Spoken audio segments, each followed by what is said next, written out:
بھائی کافی 1 سال پرانی ہے تقریباً، لیکن ایک دل میں بوجھ تھا اور یہ اور دبائی ہوئی تھی، کیونکہ جو گواہی دینا بہت ضروری ہوتی ہے. آپ دوسرے مقدسین کے لیے ایمان میں بھی مضبوطی کے لیے ہوتی ہے بے شک، اور یہ گواہی دینا بہت ضروری تھی.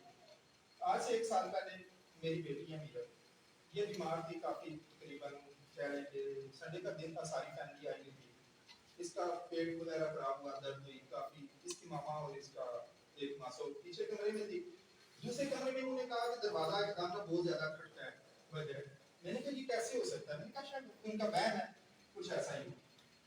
بیٹی کی طبیعت خراب، رات ہو گئی، دن ہو گیا، رات ہو گئی، اس کی طبیعت بہت سخت خراب. دوسرے دن میں ڈیوٹی پہ چلا گیا. یہ میرا بیٹا ہے، یہ ان کے ساتھ تھا. تو انہوں نے سارا دن مجھے بتایا نہیں کہ اس کی حالت اور زیادہ خراب ہوگی، یہ ڈرنے شروع ہوگی، اپنے آپ کو چھپانے شروع ہوگی، کہہ لیں کہ بدرو جو ہے اسے تنگ کرنا شروع کر دیا.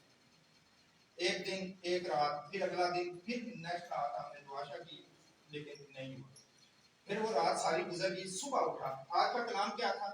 حرکت میں برکت ہے. اتنی دیر تک، جتنی دیر تک ہم حرکت نہیں کریں گے، خداوند ہمیں شفا نہیں دے گا، خداوند ہمیں برکت نہیں دے گا. بیٹی ہے کچھ ہماری، آپ سارے فیملی والے ہیں، فیملیز میں مسئلے ہوتے ہیں کہ بچی کا کوئی بھی مسئلہ ہو، کیا کرتے ہیں ہم لوگ؟ چھپاتے ہیں. ایسے کرتے ہیں، چھپاتے ہیں کہ آگے چل کے کوئی اس کے لیے مسئلہ. کیونکہ ہم لوگ ابھی بھی، میں کہتا ہوں میری بیٹی ہے، ہماری فیملی میں، خاندان میں ایسے لوگ ہیں جو دقیانوس سے باتیں کرتے ہیں. بے شک خداوند نے اسے برکت دی ہے، خداوند نے اسے روح القدس سے بھرا ہے، لیکن ہماری فیملی میں کیا لوگ ہیں؟ وہ ابھی بھی کہتے ہیں ان کے فلانی باہر چیزاں، ان کی اپنی، ان کے اندر جو باہر کی چیزیں وہ یہ کام کر رہے ہیں، کیونکہ خداوند نے اسے برکت دے دیا، لیکن کیا اسے دبانا چاہتی ہیں. ٹھیک ہے، 2 دن ایک رات، تقریباً پہلے کے 3 دن ہو گئے اس لیے سوئی نہیں ہے. صبح صبح میں اٹھا ہوں، کیونکہ میں ایک پاسٹر فیملی سے تعلق رکھتا ہوں. خداوند نے میری دادی دادا کے وسیلہ سے بہت کام کیا ہمارے گھر میں، بہت زیادہ. صبح سے لے کے شام تک ایسے ہوتا تھا جیسے یہ مسلم لوگ آتے ہیں، بیمار آتے تھے، سارے آ کے شفا پاتے تھے. میرا ایمان تھا یہ مجھے سے چھپا رہے تھے. جب میں نے رات میں سچویشن دیکھی، میں نے بھی دعا کی. لیکن دیکھیں ہم لوگ ایمان میں کمزور ہیں، ہم گناہگار ہیں، لیکن خداوند سچا ہے. میں نے حرکت کی، میں حرکت میں آیا. شاید میری سسٹر ان لا ہے، آپ جانتے ہوں گے انہیں، انیلا. میں نے صبح صبح انہیں کال کی ہے، ارلی مارننگ. میں نے کہا یہ سچویشن ہے. اس نے کہا گھبرائیں نہیں، میں ابھی آپ کو بھائی ناصر کا نمبر دے دوں. میں نے کہا بھائی ناصر مجھے جانتا تھا. میں نے پوچھا کون سا، کہتے ہیں آپ چھوڑ دیں. بھائی ناصر سے بات ہوئی. ان دنوں میں بھائی ناصر کہاں تھے؟ کراچی میں. میری بیٹی کتنے دن ہو گیا؟ 3 دن ہو گیا سوئی نہیں ہے، اور بیمار ہے، تکلیف میں ہے. سانس اس کا ایسے دب جاتا تھا. جو لاسٹ نائٹ تھی، ماما اس کی اور میری ایک چھوٹی بیٹی، یقین جانے ایسا اٹیک ہوا اس پہ کہ ایسے لگا کہ بس جیسے سانس نکل رہا ہے اس طرح ہوا. یہ رونا شروع ہو گیا، پیٹنا شروع ہو گئے.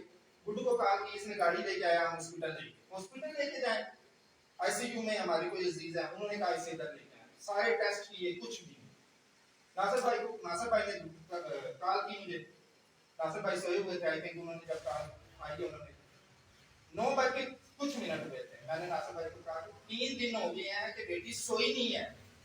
انہوں نے کہا بیٹی دعا کریں، سوئے گیا. پہلا موقع یہ میری زندگی میں ایمان اور زیادہ بڑھ گیا کہ خداوند میرے نے کیسا بڑا کام کیا. میرے بیٹی میری کیا ہوا؟ بھائی ناصر نے 9 بج کے سم تھنگ منٹ پہ، 1 سال پرانی بات ہے، میں بھول گیا تقریباً ٹائم کا. اس ٹائم سوئی ہے، آرام سے سوئی دی ہے. ہم ساروں نے نیند کی ہے. 3 دن کے جگلاتے تھے، ہم ساروں نے نیند کی ہے. کتنے بجے؟ تقریباً یہ 2:30-3 بجے اٹھی ہے. خداوند کی فضل سے شکر ہے. یہ پہلا موضوع ہو گیا، یہ آرام سے سوئی ہے. بھائی ناصر کراچی سے، کیونکہ میرا خداوند کہاں ہے؟ ہر جگہ موجود ہے. بھائی ناصر ادھر پہ، بھائی ناصر نے کہا بھائی شانی آئے دوپہر کو، پریئر کی. کچھ چیزیں ایسی ہوتی ہیں کہ وہ بہت تنگ کرتی ہیں جلدی میں. وہ پہلا دن ہم لوگوں نے پریئر کی، دعا کی، لیکن نہیں ہوا. سیکنڈ ڈے گئے تھے شانی بھائی، سیکنڈ ڈے گئے، اور ناصر بھائی کراچی تھے، اور یہ بھی ہمارے ساتھ بھی دعا میں تھے. اور آئی تھنک ناصر بھائی نے کوئی ٹائم لمٹ رکھی تھی، وہ 7 کا تھا ایسا، اور دعا کر رہے تھے. اور خداوند کے فضل سے اسی ٹائم خداوند نے اسے شفا دی. بدور رفتہ جو ہے اس سے وہ آزاد ہو گئے. ٹل ناؤ خداوند کا شکر ہے وہ بالکل ٹھیک ٹھاک ہے. پھر کچھ ہماری ماں، ہم چلتے ہیں. یہ لاسٹ 2-3 ماہ پہلے ہم لوگ بہت زیادہ مشکلات میں پھنسے ہوئے تھے، ٹینشنیں تھی بہت زیادہ، لیکن خداوند نے ان ٹینشنوں سے بھی ہمیں آزاد کیا. کچھ ہمارا قرضہ تھا کسی کا دینا تھا وہ بھی دیا، کچھ ہمارے پاس سواری تھی وہ سواری چھن گئی، خداوند نے اسی موقع پہ دوبارہ وہ سواری دے دی، اور خداوند کا شکر ہے کہ آج ہم سواری پہ بھی ہیں اور ہمیں خداوند نے اور زیادہ برکت دی ہے، اور اس ایمان کے وسیلہ سے کہ خداوند اس دعائی کے وسیلہ سے آپ ساروں کو بھی برکت دے اور آپ کے ایمان کو اور زیادہ مضبوط کرے۔